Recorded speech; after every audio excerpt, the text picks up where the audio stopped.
Gata, acum vorbiți? Nu pot să vorbesc prea mult. Poporul turc colaborează cu poporul român. Eu sunt ofițer, colonel cu păza dântei, dacă ați auzit de ea. În forța NATO sunt șeful NATO. Vreau să colaborez cu dumneavoastră, cu poporul turc. Avem probleme de stat major al armatei. Cum să vă explic? E vorba despre niște obiecte de artă, adică, cum să spun, aur, care a fost furat de o rețea străină. Cât aur dați înapoi la turci? A întrebat? Da, a întrebat adică cât aur dați la turci. colaborăm un sfert din cantitatea care... Un sfert, dar Turcia, Manacoim, Schirim, Balalat.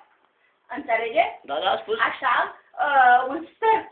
Pentru că a înțeles să nu-l înstrăineze de acolo și l-a păstrat, că noi le-am anunțat că e furat de la moștenirea lui Gheorghe Sir, care a ajutat poporul turc, l-a ajutat cu de toate și a colaborat.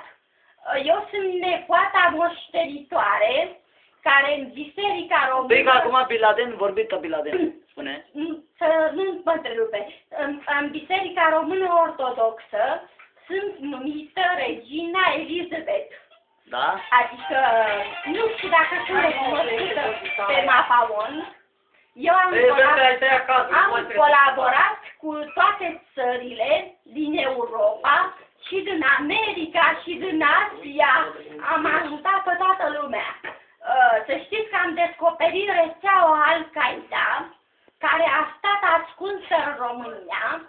Am anchetat-o de la vârsta de 5 ani și dacă doriți să colaborați, să-i luăm, să-i eliminăm, pentru că rețeaua Al-Qaeda v-a făcut numai de cazuri poporului turc și la americani și peste tot.